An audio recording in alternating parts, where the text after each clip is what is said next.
I'm not a teacher, but I have to imagine that the most rewarding component of being an educator was that you set off to help children and you see the fruits of your labor. You actually get to watch these children become and explore early adulthood and then go on and take the tools that you gave them and leverage those to make a rich, fulfilling life. So that has to be feel like a very big sense of accomplishment.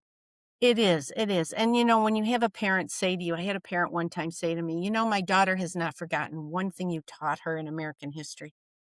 And I'm like, well, that's good. I'm glad to know that. And she said, no, you don't understand. I mean, she just really glommed on to everything you were doing and saying. And I said, well, I'm happy to hear that. Really. Yes, you're right. It is.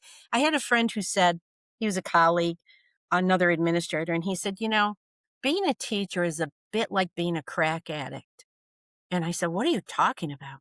And he said, "Well," he goes, "There's a lot of sadness. There's a lot, you see kids that are coming from homes. You see kids of abuse and kids of drug, backgrounds and stuff."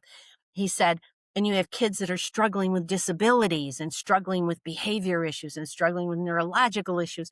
He said, "And there's a lot of that, and you're dealing with it every day." He said, but when you teach a kid something and they get it or they succeed at something, it is the best high in the world, and it keeps you coming back. I love it. I love it. Said, Let's trans "Okay." let's transition a little bit and okay, Okay. you're Italian. I was gonna say let's get into the meat and potatoes of it, but maybe let's get into the spaghetti and meatballs of this conversation. How about that? Okay. That's my Does that next sound book about my mother.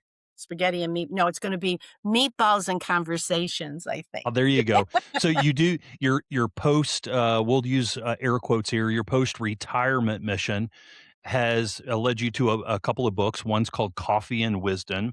I think that's about practical insights for navigating parenting and relationships with intention, and The School Home Connection, more of building strong partnerships between families and schools.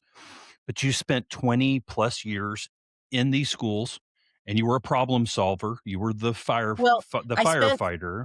yeah, I spent 30 years in the K-12 system, then 20 years consulting after I formally retired, and my job there was to go into I was hired by I think 25 or 26 different school districts around the state of New York to come in, audit their special education programs that had kids in the regular ed program, make sure they were in compliance with the law, and then I did workshops for families and teachers in those school districts.